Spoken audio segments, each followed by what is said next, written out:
राजा दशरथ के राजकुमारों, उनकी पत्नियों, ऋषि महर्षियों, मंत्रियों एवं परिजनों के साथ अयोध्या के लिए प्रस्थान किया। प्रस्थान करते ही सभी ओर से भयंकर शब्द करने वाले पक्षियों की आवाजें सुनाई देने लगी। पृथ्वी पर विचरण करने वाले वन्य पशु उनकी बाईं ओर दौड़ने लगे। इस पर दशरथ ने वशिष्ठ जी से कहा, गुरुदेव, यह कैसी माया है? जहाँ पक्षियों का भयंकर स्वर अपशकुन का सूचक है, वही मृगों का बाएं होकर जाना शुभ शकुन की सूचना देता है।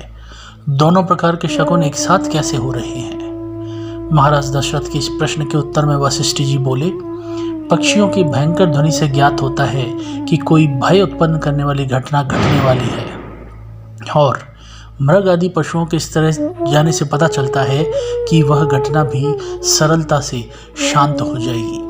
इसलिए आप किसी भी प्रकार की चिंता न करें। यह वार्तालाप अभी चल ही रहा था कि बड़े जोरों की आंधी आई। परिणाम स्वरूप वृक्ष पृथ्वी पर गिरने लगे। तभी दशरथ को भृगुकुल के ऋषि परशुराम दृष्टिगत हुए। उनकी वेशभूषा बड़ी भयंकर थी। बड़ी बड़ी जटाएं उनके तेजस्वी मुख पर बिखरी हुई थी। नेत्रों में क्रोध की लालिमा थी। कंधे पर कठोर फरसा और हाथों में धनुष बाण थे।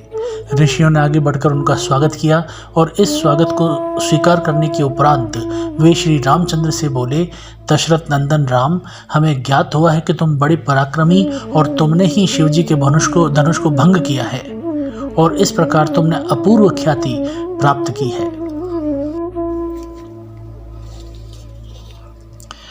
यह धनुष साधारण धन ही है, बल्कि जमग्नि कुमार परशुराम का धनुष है।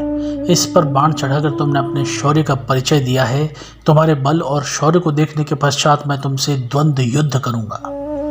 परशुराम की बात सुनकर राजा दशरथ विनीत स्वर में बोले, भगवान, आप वेदविद स्वाध्यायी ब्राह्मण हैं।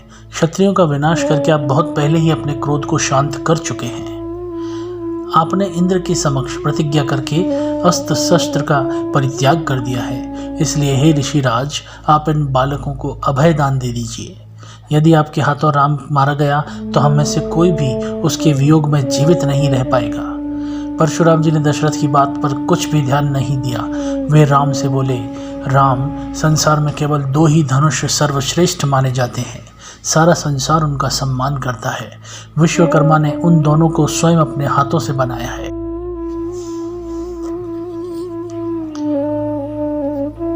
उनमें से एक भगवान शिव के पास था और उसी से भगवान शिव ने त्रिपुरासुर का वध किया था। तुमने उसी धनुष को तोड़ दिया है। दूसरा दिव्य धनुष मेरे हाथ में है। यह भगवान विष्णु का धनुष है और यह भी पिनाक की भांति ही शक्तिशाली है। एक बार शिव और विष्णु में भयंकर युद्ध हुआ। विष्णु को देवताओं ने श्रेष्ठ मानकर शांत किया।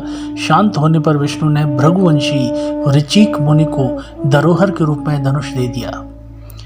अपने पूर्व पुरुषों से यह धनुष मुझे प्राप्त हुआ है और अब तुम एक क्षत्रिय होने के नाते इस धनुष को लेकर इस पर बाण चढ़ाओ और सफल होने पर मेरे साथ द्वंद्व युद्ध करो। इस प्रकार से परशुराम के द्वारा बार बार ललकारे जाने पर रामचंद्र बोले, हे भार्गव, मैं ब्राह्मण समझकर आपका सम्मान कर रहा हूँ और आपके समक्ष कुछ विशेष बोल नहीं रहा हूँ, किंतु आप मेरी इस विनयशीलता को पराक्रमहीनता एवं कायरता समझ रहे हैं और मेरा तिरस्कार कर रहे हैं।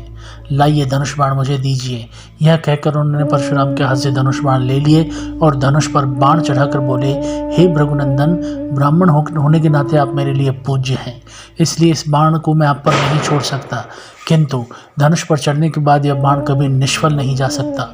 इसका कहीं ना कहीं उपयोग करना अनिवार्य हो जाता है। इसलिए इस बाण को छोड़कर मैं आपकी शीघ्रतापूर्वक सर्वत्र आने जाने की शक्ति को नष्ट कर देता हूँ।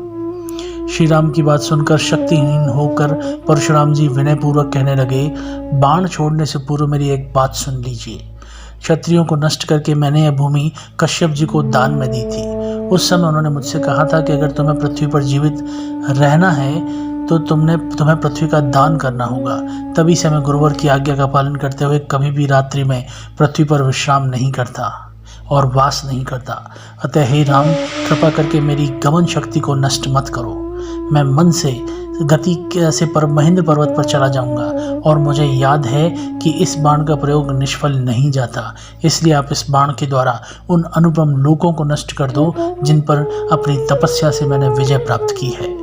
आपने जिस सरलता से इस धनुष पर बाण चढ़ा दिया, मुझे विश्वास हो गया कि आप मधुर राक्षस का संहार करने वाले साक्षात विष्णु हैं। राम ने परशुराम की प्रार्थना को स्वीकार किया और उनके द्वारा तपस्या के बल पर अर्जित समस्त पुण्य लोकों को नष्ट कर दिया।